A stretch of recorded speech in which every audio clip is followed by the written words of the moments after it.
ცხინვალე სეპარატისტებს ჩვენგან გამოცხადებული დამოუკიდებლობის ზეიმზე სამხედრო აღლუმიც ჰქონდათ.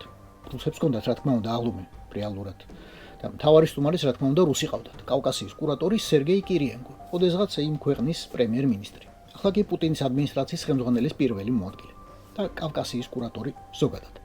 У меня большая честь выполнить поручение президента России. Ჩემთვის დიდი პატივია შევასრულო რუსეთის ფედერაციის პრეზიდენტის დავალება და მისი სალამი წაგიკითხოთ.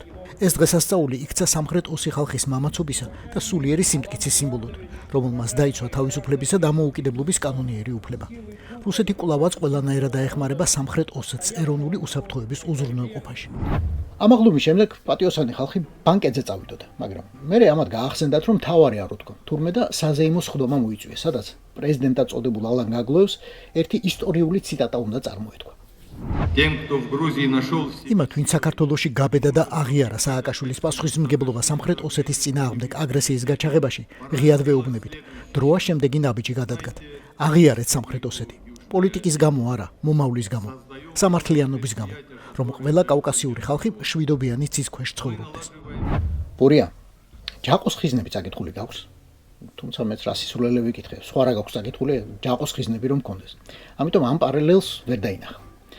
კაი და ღორი სტილის ამბავი ანდაზად მაინც თუ გაგიგია. აი, ფეხზე რომ დაისვამ და თავზე რომ მაგაც უცდება. ასე იცის სტილმა, წყილმა რაღაც უწმინდურება. და ქოცმაც ასე იცის, როგორც უწმინდურების ერთ-ერთმა გამოვლენა. იწყებს იმით, რომ ევროპა უნდა გააოცოს დემოკრატიითა და ადამიანის უფლებების დაცვით და ასრულებს იმის, რომ ბოდიში ხდის საკუთარი მთლიანობის მიწისა და დროშის დაცვისთვის.